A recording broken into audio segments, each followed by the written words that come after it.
Okay, I found my information about the fixed signs of the zodiac, and one of those, of course, was Scorpio, and the other three are Taurus, Leo, and Aquarius. And the elements represented are, of course, by Taurus is earth, Leo is fire, Scorpio is water, and Aquarius is air. And the directions are east, south, north, and west. And Aquarius was St. Matthew, Leo is St. Mark, and the eagle is St. John, and the ox or the bull is St. Luke. And of course, if you read the book of Revelation, they're mentioned as the four living creatures. And I always thought that it was just very intriguing and fascinating, and symbolicism has always been an interest of mine, but I just thought I would mention that. Of course, I'm going to take this time as a forum to update you on the projects that I'm now working on. This is a mock poster for a conglomeration of different genres of film. It's essentially it was going to be a romantic comedy. It's called Heroes in Love.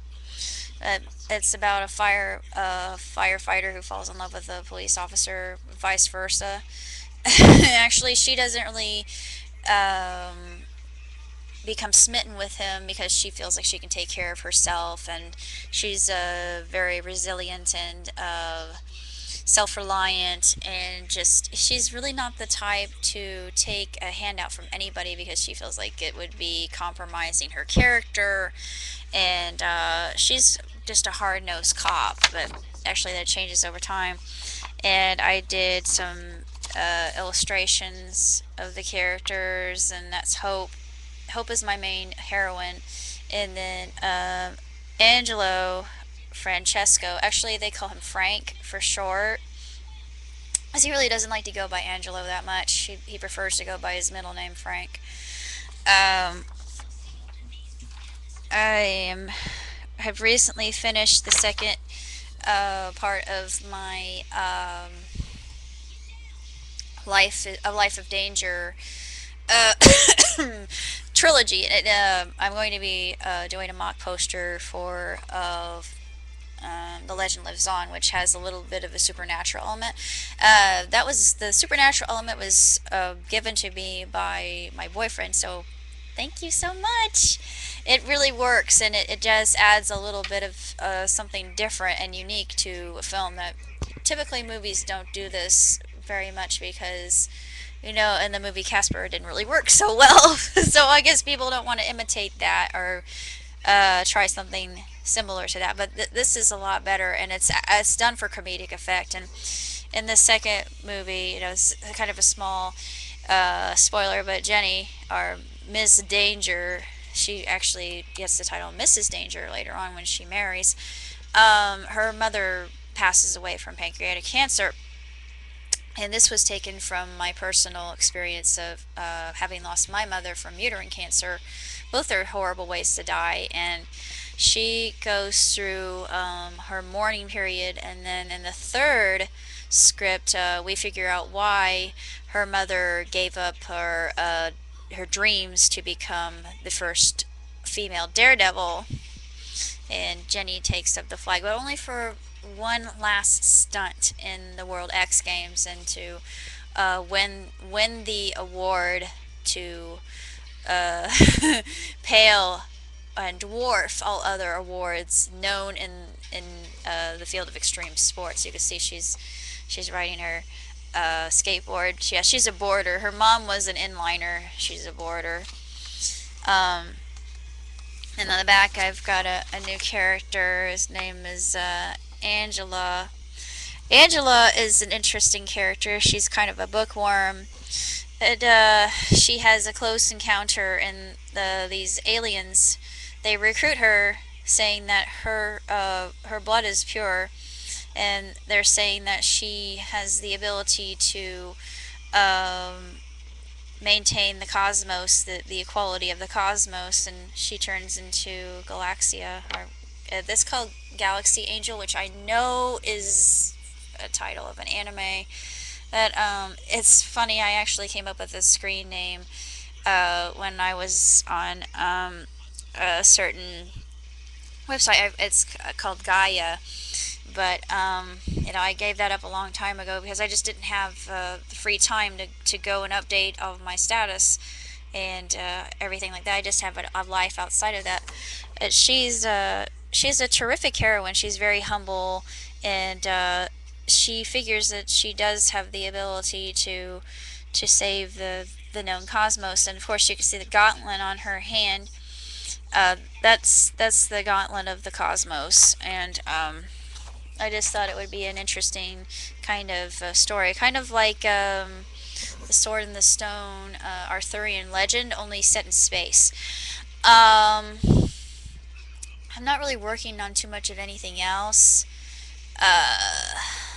other than what I showed you. I have been doing World War II research, but I just recently finished a book on Italy, which a lot of the stuff that I had encountered I was familiar with. And there is a movie coming out in January that reminds me of the movie that um, Spike Lee did. Of course, I can't think of the name of it, unfortunately.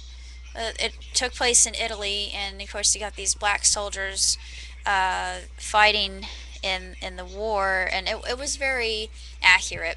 Probably one of my favorite war movies of all time. But the title escapes me, and I'm sorry for that. I feel really inadequate.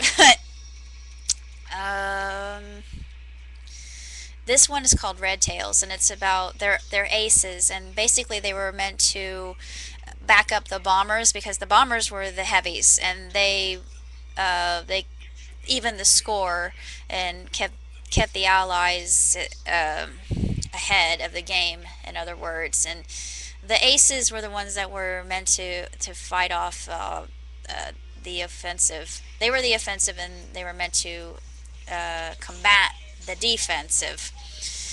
And I'm really excited to see this because I'm a big war movie fan, especially World War One and World War Two.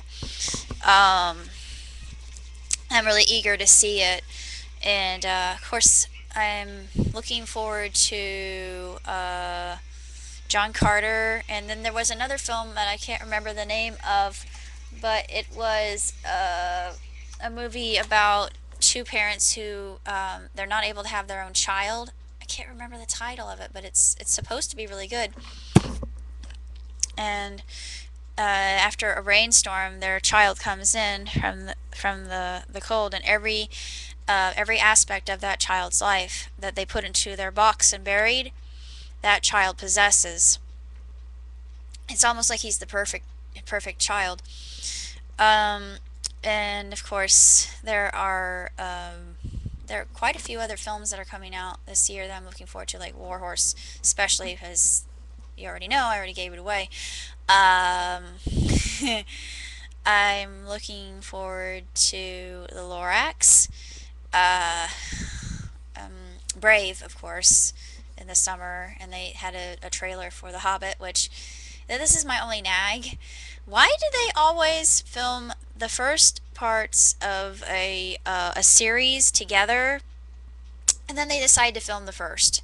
Well, I really don't have um, a really good knowledgeable answer for that. I don't really have a theory surrounding that, but it's certainly something for us LOTR fans to look forward to, and I'm hopeful that they will also film Silver Chair and Last Battle for Narnia fans out there as well. Something to look forward to. Uh, I don't really know what else is coming into view. Though I know there are a lot that I'm not looking forward to, and the one that I saw that just made me cringe, and this is a sign of a really horrendous film, as this is a sign of a train wreck from the get-go. Blame, Grimm, and Once Upon a Time, people. It's that simple. Uh, the movie is called Mirror Mirror, and it's another version uh, of the Snow White um, story. The problem with this is they're already making a film about this called Snow White and the Huntsman, which I also am very excited to see because the actor who plays Thor is involved, and I love this guy. He's incredible and very handsome too. Plus, I think he is perfect for the role of the Huntsman. Uh, but as for this pure drivel and tripe, it looks terrible. When I saw Nathan Lane in the credits for this, as well as Renee, oh, what is his name? Renee, you know who I'm talking about, the guy who plays Mini Me. I'm sorry I can't think of his name right off the top. And I think it's not Sandra Bullock. It's what's her face? Um, maybe it is Sandra Bullock. Julia Roberts. Yeah, it's Julia Roberts, I believe. It's either her or it's Sandra. Either way, both of them deserve better, and it's not like her career needs any more fixing, and it's already gone down the crapper. But she could do better.